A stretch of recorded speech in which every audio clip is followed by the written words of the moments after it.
EB Games in New Zealand will indeed close at the end of January 2026. Following up last week's story from Radio New Zealand, EB Games NZ has now confirmed that it will be closing its entire operation in New Zealand as of January 31st. As we discussed in last week's video, this was a foregone conclusion. Despite Managing Director Shane Stockwell's letter to staff describing the closures as a proposal, it was never any such thing. As I said last week, that EB Games would even broach the subject with staff in the first place meant the decision to close had already been made. All 38 EB Games stores in New Zealand will close their doors for the final time on January 31st, while the distribution centre will close its doors for the final time on February 28th. Given that staff now only have a fortnight to clear everything out, all of the stores are holding closing down sales. And after the news broke, according to Radio New Zealand, the NZ stores have all been overrun today with gamers looking for a bargain, which shouldn't come as much of a surprise. According to RNZ, Stockwell's second letter to staff, formally announcing the closures, cites ongoing financial troubles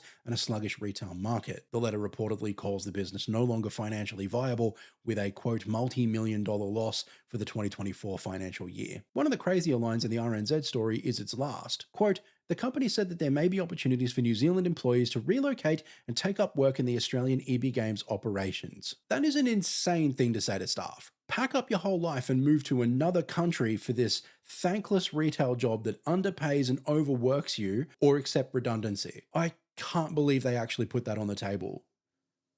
Absurd. At the same time, the GameStop mothership in the US has announced that it will be closing over 470 stores across the United States by the end of January. According to reporting from friend of the channel Edmund Tran over at This Week in Video Games, that accounts for a quarter of GameStop's total presence in the US. Both sets of store closures coincide with GameStop CEO Ryan Cohen getting a shiny new performance incentive from the company's board of directors. According to the board of directors, if Cohen is able to drive extraordinary growth, he stands to bag a $35 billion payout. To accomplish this, Cohen would need to grow GameStop's market cap to around $100 billion and drum up around $10 billion in cumulative revenue. Its current market cap is a bit over $9 billion.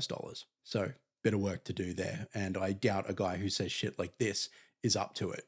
We are forced to ask the question, is Australia next? Time's going to tell on that one, but it feels like we've certainly been given a pretty clear preview of what it's going to look like when it does.